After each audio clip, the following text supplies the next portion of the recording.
Noi venim din viitor. Inteligență artificială, revoluție tehnologică, blockchain, realitate virtuală, bani digitali, Internet of Things. Vreți să țineți pasul cu noile tehnologii care ne schimbă viața? Stați cu noi la emisiunea Noi venim din viitor, prima emisiune de radio din România despre secretele viitorului. Cu Mirel Bran și invitații săi la RFI România, în fiecare vineri de la ora 5:30 la 6 și în reluare sâmbătă după știrile de la ora 11. O emisiune oferită de BRD, Grup Societe Generală. Bine vă regăsim la o nouă ediție a emisiunii Noi venim din viitor, prima emisiune din România în care vorbim nu despre ce a fost, ci despre ce va fi.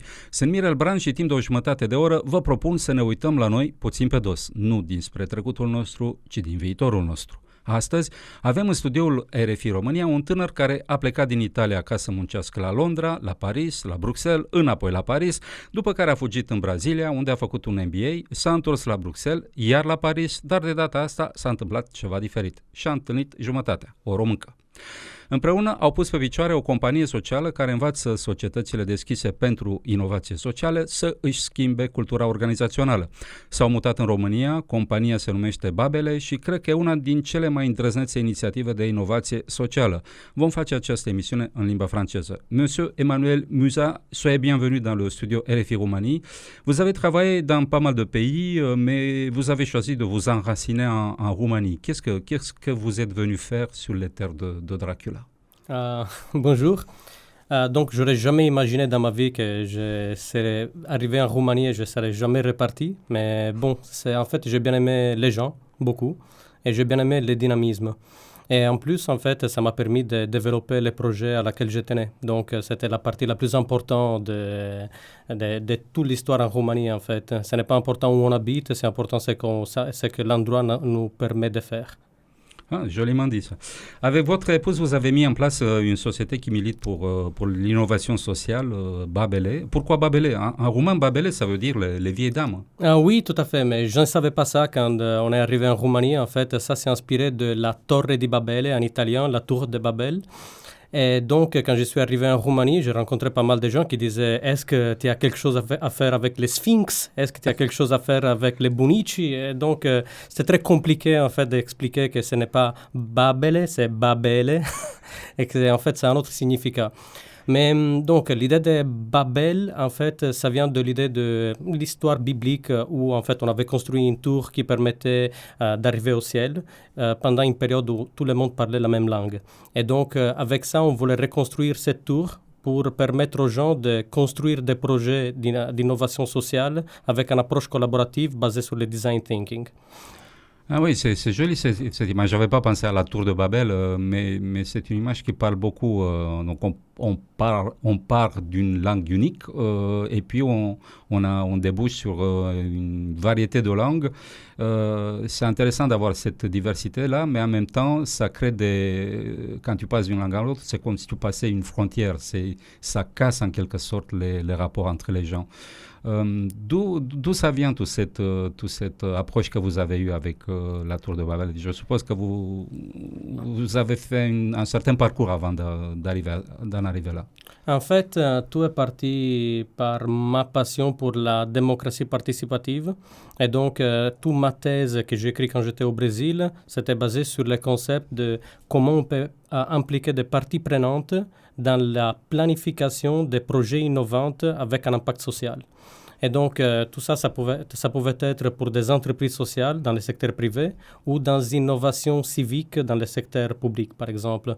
Et donc, mon intérêt, ça a été toujours comment on peut organiser des foules pour permettre en fait à tout le monde de contribuer en fonction de leur rôle et en fonction en fait de leurs compétences dans un processus qui permet d'avoir des projets qui sont innovants et avec un impact social qui sont beaucoup plus importants que ce que 4 ou 5 personnes pourraient faire tout seules.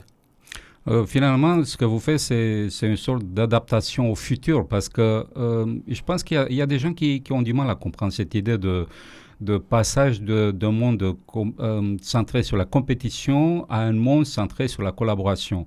Ce passage-là, qu'on le veuille ou pas, il aura lieu. C'est-à-dire que quand on regarde les évolutions des nouvelles technologies, ça évolue à toute vitesse et ça nous permet de construire un monde qui est assez différent de celui qu'on connaît aujourd'hui. Et quand je dis un monde, je dis aussi un monde du travail, un monde des relations personnelles, un mode de vie qui est basé, je répète, sur l'idée de collaboration. Donc, c'est quelque chose d'objectif qui va nous arriver. Et se mettre déjà à l'heure du futur, on va dire, c'est déjà s'adapter à quelque chose qui, de toute façon, va nous arriver là. Vous voyez comment cette évolution-là, ce passage du monde centré sur la compétition, dans lequel beaucoup de monde vit en ce moment, à un monde basé sur la collaboration. Comment on peut faire ce switch, ce passage? C'est juste en fait avec le focus des challenges, des défis en fait sociétals qu'on a en face. Par exemple, le global warming, donc le réchauffement global. Est-ce que c'est quelque chose qu'un seul pays peut faire face en fait au réchauffement global? La réponse est non. En fait, c'est une collaboration entre pays.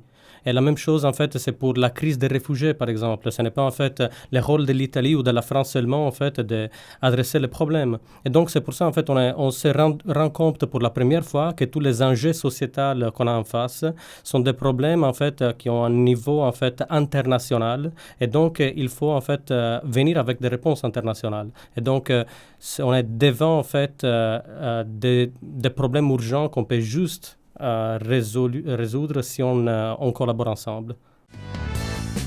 Noi venim din viitor, prima emisiune de radio din România despre secretele viitorului. Cu Mirel Bran și invitații săi la RFI România. Ça me rappelle un peu ce que disait Einstein à un moment donné. Il disait que la solution à un problème se trouve toujours à un niveau supérieur au niveau où se trouve le problème. Ouais. Et je pense que vous avez utilisé une bonne image, c'est-à-dire qu'on a un problème qui est global, mais si on l'approche avec une politique nationale d'un seul pays, on n'y arrivera jamais parce qu'on est en dessous du niveau du problème. Tout à fait. Et être au-dessus du niveau du problème, c'est déjà construire une communauté, créer une sorte de collaboration au niveau de la communauté internationale. Est-ce qu'on peut envisager ce processus au niveau d'une entreprise? Oui, tout à fait. Et ça, en fait, on a déjà plusieurs exemples de comment les entreprises ont commencé à évoluer. Et donc, on a discuté en fait du livre Reinventing Organization de Frédéric Laloux, en fait, qui est basé en fait sur les théories de l'entreprise libérée. Et donc, il y a de plus en plus d'entreprises qui ont commencé à embrasser en fait l'idée de démocratie au sein en fait de leur gouvernance. Et donc, il y a certaines entreprises où ils ont commencé en fait à permettre aux gens de s'autogérer. De façon et donc d'avoir tous les processus de collaboration en fait qui permettent à l'entreprise de se développer. Et c'est quelque chose en fait de très compliqué à mettre en place d'un jour à lendemain parce qu'en fait il y a certains processus qu'on répète constamment et c'est très difficile de changer la culture d'une entreprise, mais il y a de plus en plus d'entreprises qui voient cette nécessité de changer, qui investissent de l'argent pour essayer d'avoir en fait une culture en fait qui soit plus ouverte et qui permette aux gens en fait de s'exprimer de façon en fait plus authentique. En fait, c'est grâce à vous que j'ai découvert ce livre de Frédéric Laloux, la Reinventing Organizations. Et je n'ai pas encore fini de le lire, mais je suis fasciné. Je suis fasciné, j'insiste là-dessus parce que je trouve que tout le monde devrait le lire, surtout des dirigeants d'entreprise pour s'ouvrir un peu les horizons. Et c'est quelque chose qui peut changer la donne dans une entreprise. Donc je rappelle le titre de Reinventing Organizations de Frédéric Laloux. C'est un livre vraiment à lire. Vous avez trouvé comment ce livre? Je veux dire, vous l'avez lu, qu'est-ce que vous avez fait après cette lecture-là? Parce que c'est quelque chose qui te pousse vers l'action aussi, ce livre-là. Oui, tout à fait. Et donc, ce livre, en fait, la première chose que j'ai fait, c'était de retrouver d'autres références qui parlent du même sujet. Et donc, par exemple, L'entreprise libérée, c'est un livre en fait, qui a plus de 30 ans. et en fait parle exactement en fait des mêmes principes. C'est juste en fait que Laloux a réussi à ressusciter en fait tous les principes de l'entreprise libérée et les a présentés de façon très simple à lire et avec encore plus d'exemples dans beaucoup plus de secteurs et en identifiant en fait les piliers qui permettent à cette nouvelle culture organisationnelle en fait d'avoir place. Et donc, j'ai lu en fait plus de références, comme par exemple le livre The 7 Days Weekend, que c'est vraiment en fait magnifique à lire. J'ai commencé en fait à regarder tous les podcasts concernant en fait ces sujets. Et en plus, on a commencé à organiser les premiers événements sur Inventing Organization ici en Roumanie, gratuitement, juste pour commencer à parler de ce type de sujets aussi en Roumanie. Parce que, par exemple, maintenant, en France ou dans d'autres pays, il y a énormément de choses qui se passent. Frédéric Laloux lui-même, en fait, il était presque kidnappé de Google et maintenant, en fait, il est reloqué à Mountain View pour aider, en fait, l'entreprise à devenir une Teal Organization, Google. Ici en Roumanie, en fait, j'avais l'impression qu'il n'y avait pas trop de débats sur ces sujets. Et donc, la première chose qu'on a fait, c'était on organise des événements publics, ouverts, pour parler de ces sujets et commencer à avoir une communauté de personnes qui est intéressée en fait à faire évoluer leur organisation vers cette direction et donc discuter comment on peut aider ces changements en fait à se passer. Noi venim din viitor, prima emisiune de radio din România despre secretele viitorului. Cu Mirel Bran și invitații săi la RFI România. Racontez-nous un peu qui vous êtes, d'où vous venez, votre parcours. Étant italien, évidemment, la passion pour la cuisine, elle est dans votre ADN. Racontez-nous un peu qui vous êtes, d'où sortez-vous, vous venez du sud de l'Italie, vous êtes monté au nord, vous avez voyagé dans pas mal de pays. Racontez-nous un peu votre parcours. Oui, donc je viens de Sardaigne. En fait, qui est une sorte de Maramuresh insulaire. Donc, c'est une île magnifique avec 1 million de personnes et 5 millions de brebis.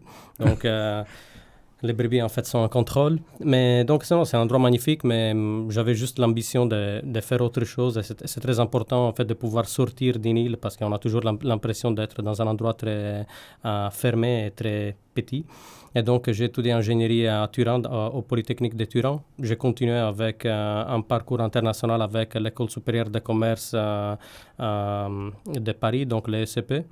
Et donc, j'ai fait une année à Londres, à Paris et puis à Rio de Janeiro. Et j'ai travaillé en fait à chaque année. Et donc, j'ai travaillé en finance à Londres. J'ai travaillé chez Bombardier Transportation à Bruxelles en stratégie. Et j'ai travaillé en fait comme consultant chez IBM à Paris. Et enfin, j'ai travaillé entre Bruxelles et Paris pour Procter & Gamble avant de venir ici. Et, mon ambition, c'était de pouvoir implémenter quelque chose de toutes ces passions que j'avais concernant en fait l'innovation ouverte et concernant en fait la démocratie participative.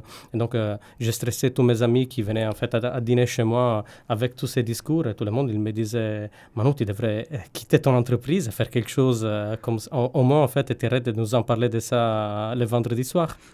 Et donc, j'ai eu le courage de quitter en fait l'entreprise, quitter la France et venir à Bucarest parce que j'ai rencontré Ruxandra, en fait, qui est ma femme et qui était aussi ma partenaire de business avec Babele. Et c'était avec elle en fait qu'on a commencé en fait l'entreprise sociale Babel et c'était en fait une association en 1901 au début.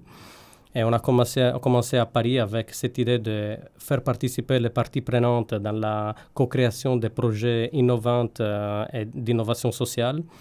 Et c'est elle qui a dit, bon, si on continue à travailler chez Procter & Gamble et Deloitte et on travaille en fait sur Babel que les week-ends, on n'arrivera pas à faire grand-chose. Donc, c'est mieux, en fait, on quitte les entreprises et on commence vraiment, en fait, l'expérience entrepreneuriale. Et si ça ne marche pas, en fait, on a toujours l'opportunité de revenir. Mais on n'a jamais retourné à l'arrière.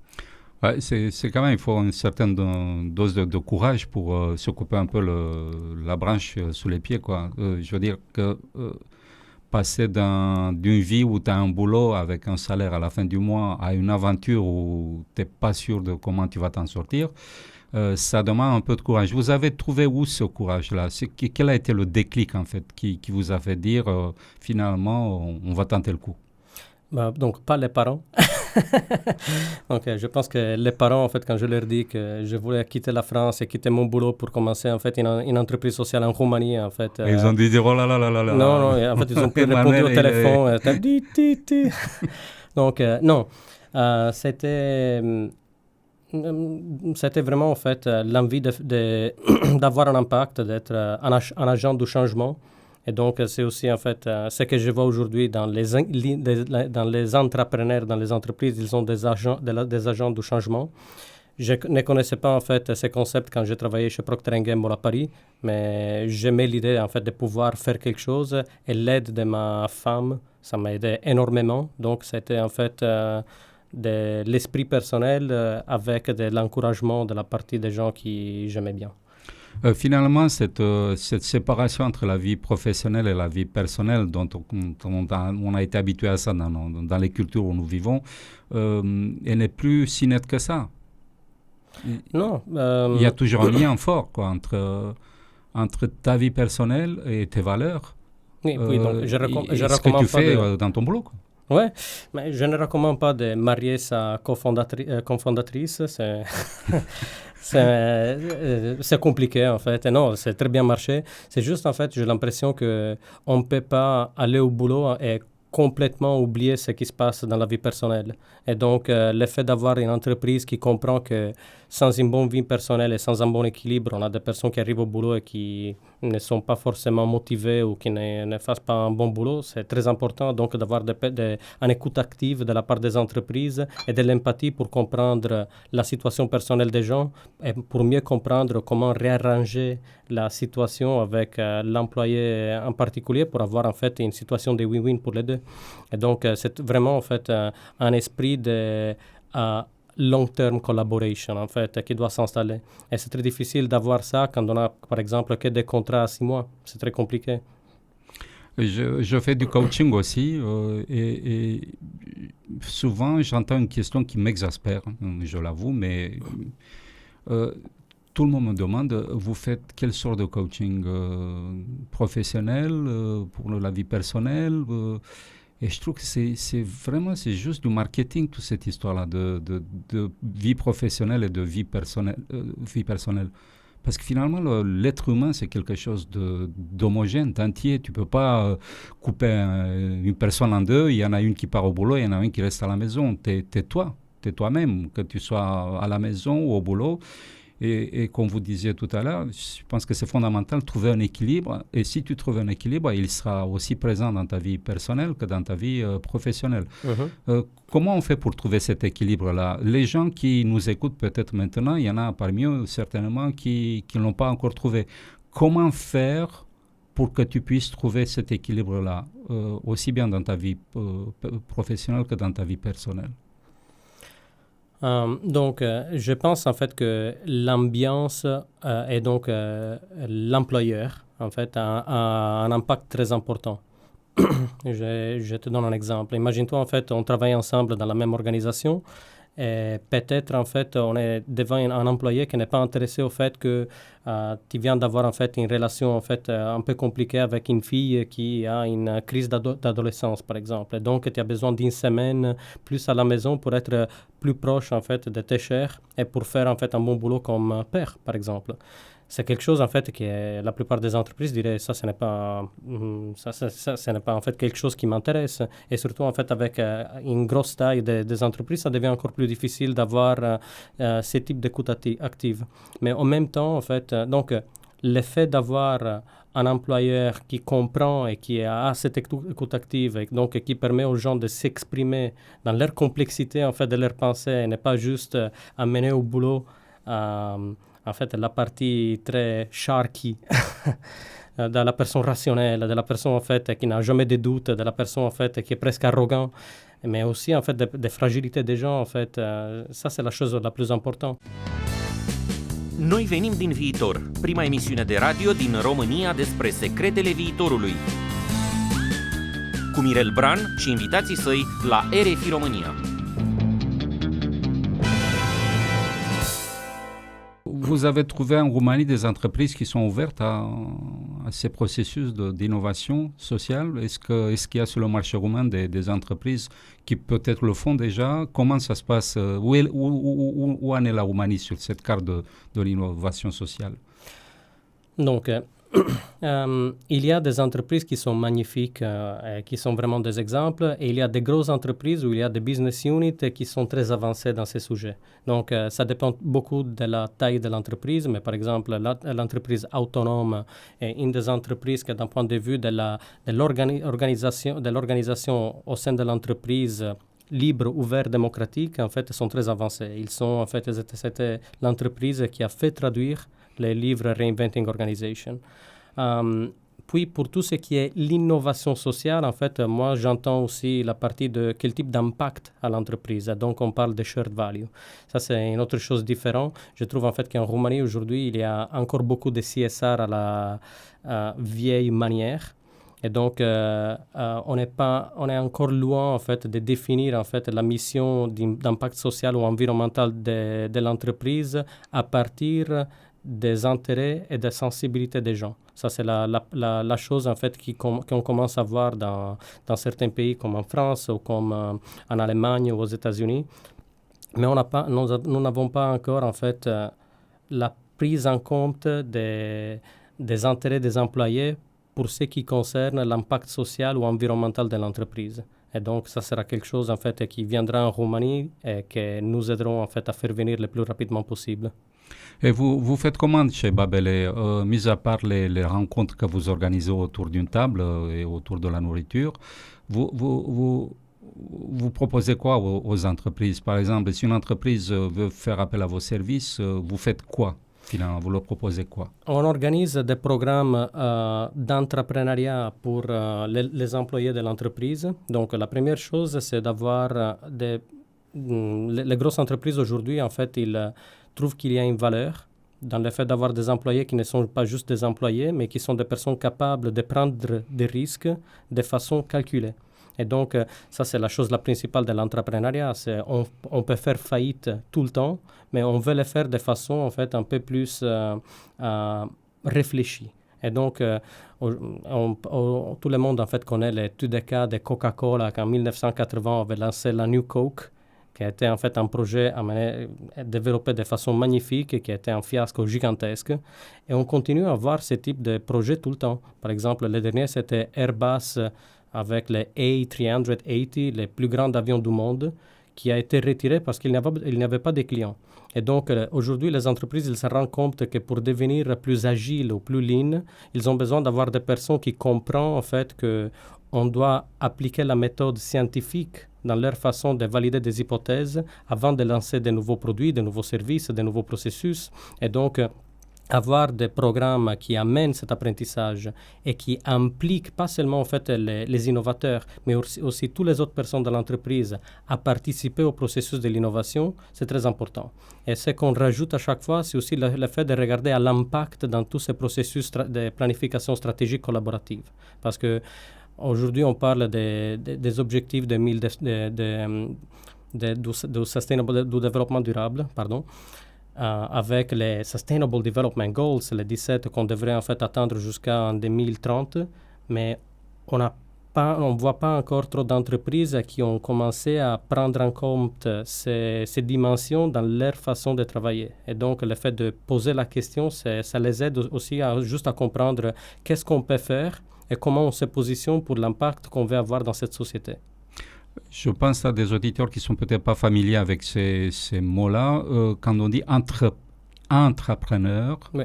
Intrapreneur, en fait, c'est quoi la différence entre un intrapreneur et un entrepreneur? Un entrepreneur, c'est quelqu'un qui a une idée de business, qui crée son propre business et crée sa propre société, tandis qu'un intrapreneur, c'est quelqu'un qui a ce même genre de démarche, mais au sein d'une entreprise. C'est bien ça? Tout à fait.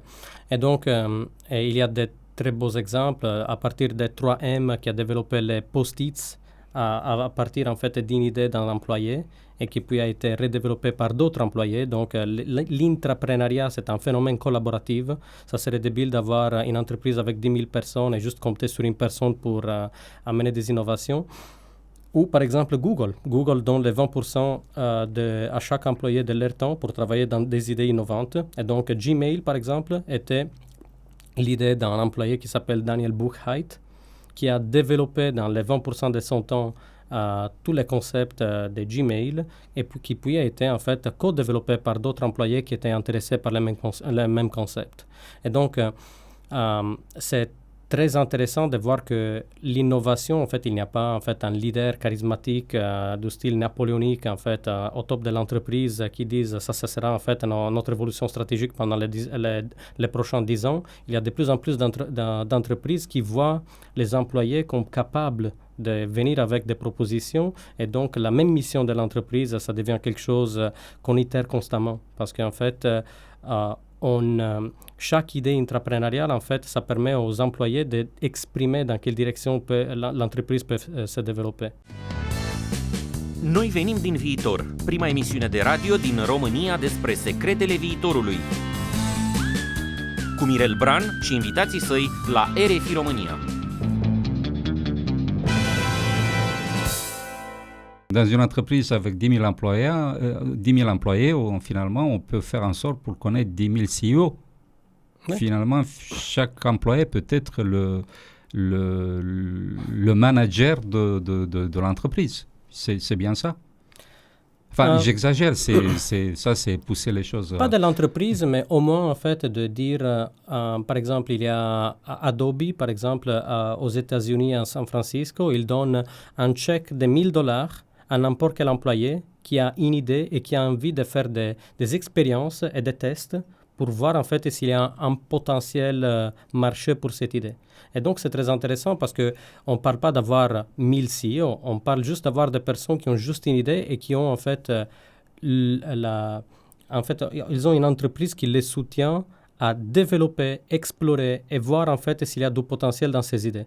Et ça, c'est la chose la plus intéressante en fait. On n'a pas juste en fait un innovation team avec 5 personnes dans une entreprise de 1000 employés ou de 10 000 employés. On a tous les employés qui potentiellement en fait peuvent venir avec des idées et on a tous les autres employés qui peut-être ne se sentent pas comme les personnes créatives qui peuvent collaborer dans ce processus. Et donc, ils ont du temps pour pouvoir aider d'autres collègues qui sont venus avec des idées. Et ça, c'est la chose la plus importante. L'intrapreneuriat, à différence de l'entrepreneuriat, en fait, a l'avantage de toutes les ressources que l'entreprise peut amener en fait, à l'intrapreneur. Et donc, ça permet de ne pas avoir tous les risques que l'entrepreneur classique pourrait avoir en travaillant tout seul.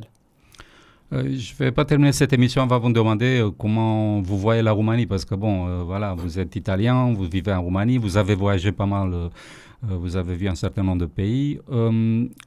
Qu'est-ce que vous avez trouvé en Roumanie qu'on peut peut-être pas trouver facilement ailleurs? Qu'est-ce qui fait la différence de ce pays par rapport à d'autres?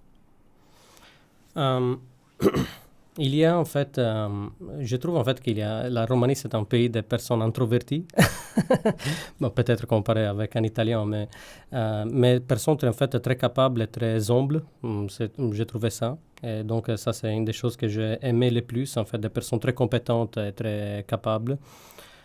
Et l'autre chose que j'aime bien en fait, c'est le dynamisme de vouloir en fait récupérer peut-être le temps perdu qui certains Roumains en fait pensent avoir pris avec par exemple toute la période socialiste. Et donc je vois des personnes qui sont ambitieux, qui ont juste envie de transformer la Roumanie comme n'importe quel autre pays européen avec plein d'opportunités. Et je trouve qu'il y a pas mal de gens en fait qui, surtout ceux qui restent en fait, ont envie de se battre pour ces pays et d'amener par exemple des opportunités et des business et entrepreneuriales qui peuvent permettre en fait au pays de vraiment se développer. Je crois vraiment que l'entrepreneuriat c'est très important pour le développement d'un pays et en ce moment la Roumanie fait des pas de géants comparé à d'autres pays. Jolie concluzion. Domnule Muța, vă mulțumim că ați fost cu noi în studioul RFI România. Dragi ascultători, l-ați auzit pe italiano-românul Emanuele Muța, un tânăr pasionat de inovație socială care crede într-o lume mai bună, nu doar visând la ea, ci făcând. Mai multe despre el și despre proiectele lui puteți afla la adresa babele.co, babele.co, nu com, babele.co. În ce privește viitorul, treaba stă așa, ori ne omorâm unii pe alții într-un război nimicitor, ori construim împreună ceva atât de frumos încât poate bate orice ficțiune.